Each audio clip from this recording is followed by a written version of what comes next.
Claude Code is the most loved coding tool in the developer world right now.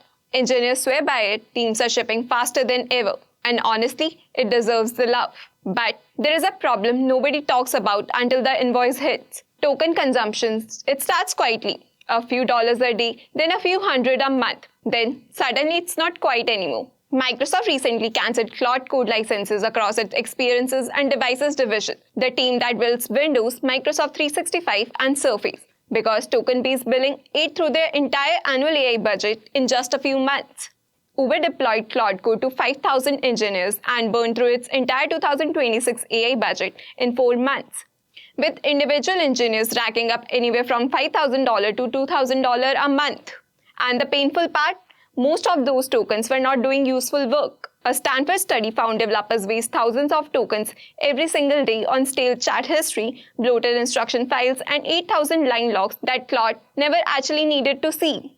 So, here is my question. What if I told you there are 23 ways to cut your token consumptions by up to 60% without writing a single line less of code? That's exactly what we are covering today. I have broken it into 5 sections so it is easy to follow. Let's get into it. Alright, we are starting with 4 commands that pay off immediately. These cost you nothing to learn and you can use them right now. Tip number 1. /clear. This one is almost embarrassingly simple, but most people are not doing it consistently.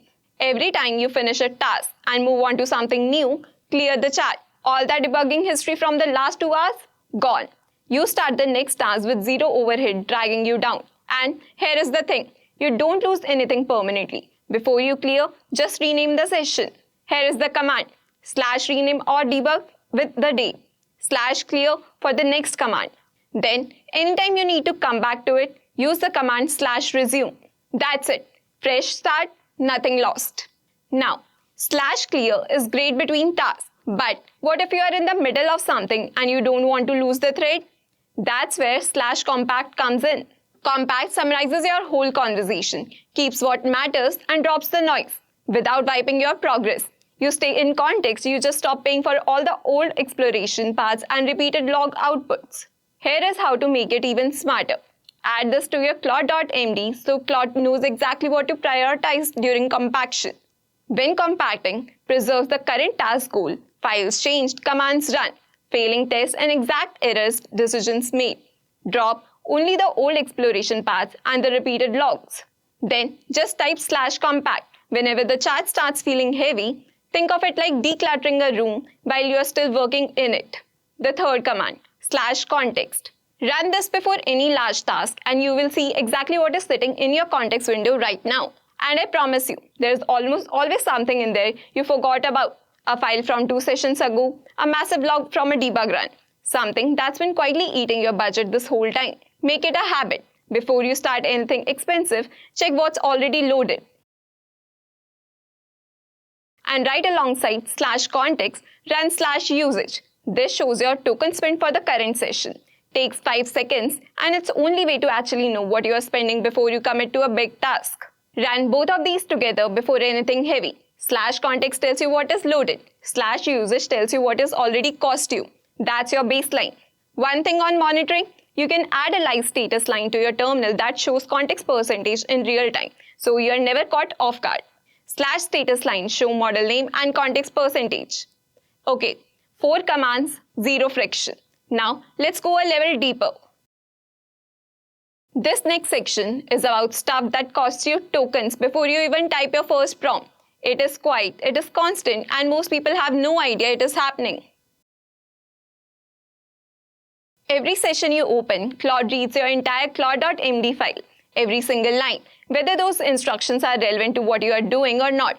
Anthropic actually recommends keeping it under 200 lines, but I have seen developers running file pushing 500 lines. That is 100 of tokens, session after session, paying for instructions that have nothing to do with the current task.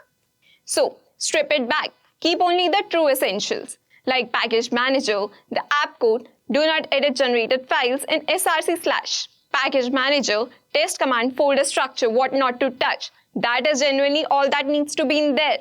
Everything else has a better home. And here is where that everything else goes. Instead of cramming API validation rules and database conventions into your global Claude.md, move them into .claude/rules/. Create a markdown file, add a path header at the top, and those rules only load when Claude is actually editing files that match the path. Validate all request inputs, use the standard error response shape. Think about what that means. Your API rules never load during a front-end refactor. Your database conventions never load when you are touching UI components. They are invisible until the moment they are actually needed. Same principle for the whole workflows. Anything specialized that you don't use every day, move it into a skill file. Skills are completely on demand.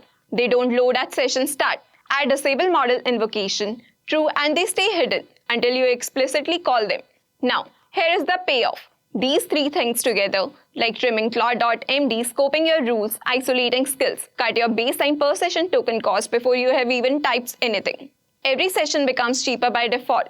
That's the foundation everything else builds on. Alright, section 3. Two of the biggest silent drains are noisy tool outputs and Claude reading files. It does not need. Both are 100% controllable. Let's start with outputs. Test logs are probably the single worst offender. Claude runs your test, gets 8,000 lines of output, reads every single line of it.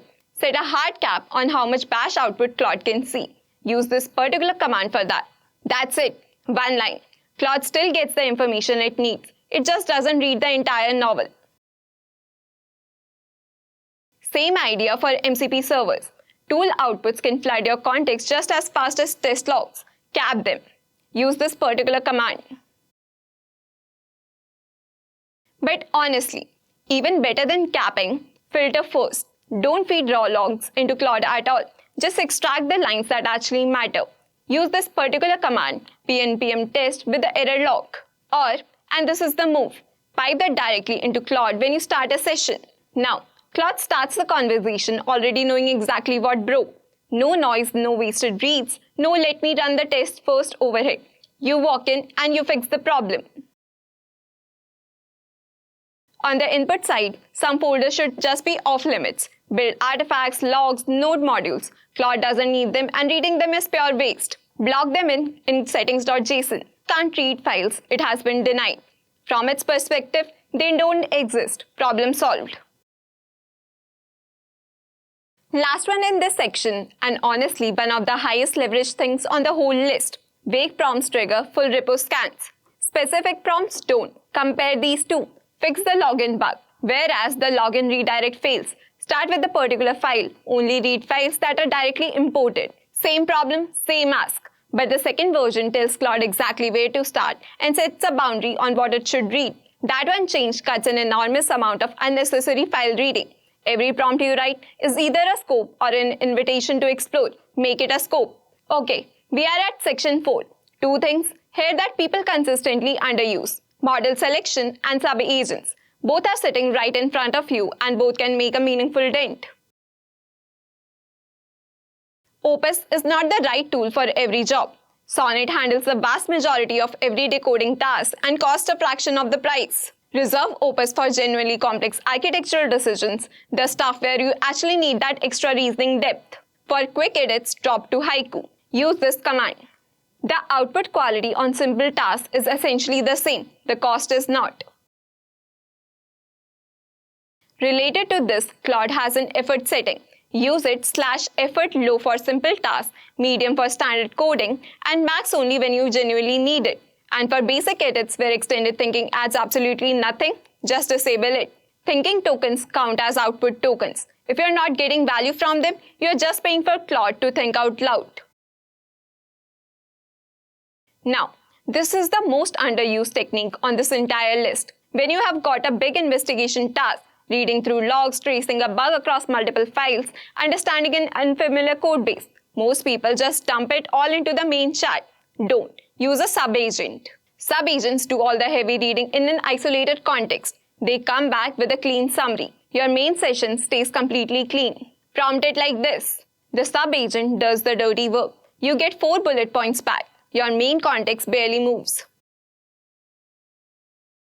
And if you're running investigation tasks regularly, just make it permanent.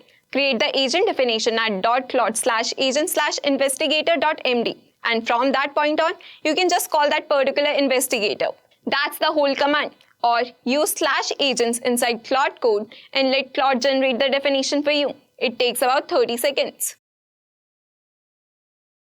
MCP servers have overhead. If GH can do the job, use GH. If a standard CLI can handle it, use that instead. And disable any MCP servers you are not actively using. Even idle servers add to your session cost. Last section. These are the ones you layer on once the fundamentals are in place. Quick to set up, they add up fast.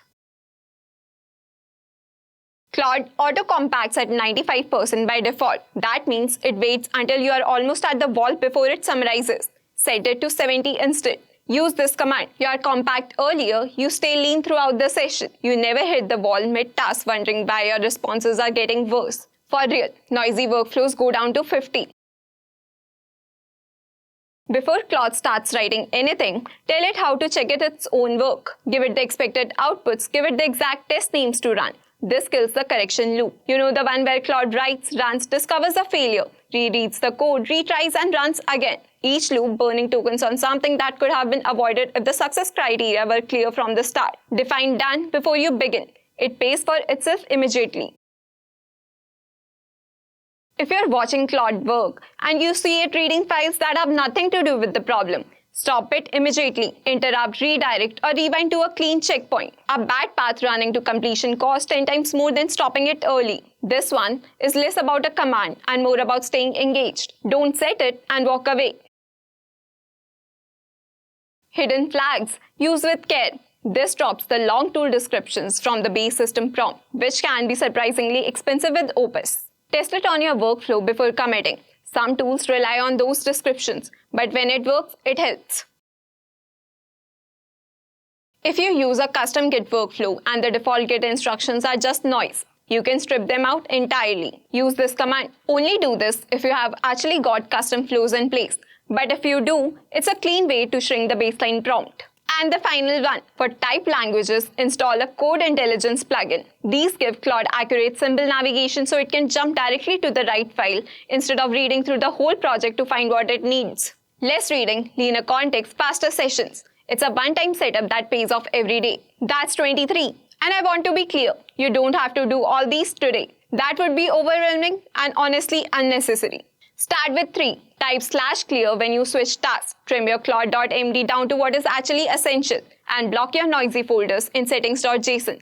Do those 3 things before anything else. They are fast, they are permanent, and they will cut a meaningful chunk of your daily token waste before you have changed anything else about how you work. Once those are habits, layer the rest in. Filter your logs, use subagents for research, match your model to the actual complexity of what you are doing. It compounds. A month from now, your context window will feel bigger, your sessions will run faster, and your bill will noticeably be lower. Without writing a single line less of code, the full config files and the prompt template are linked in the description. If this video helped you in any way, subscribe so YouTube shows you the next one. And drop a comment. Which of these are you trying first, or what has been quietly destroying your token budget? I read everyone. See you next time.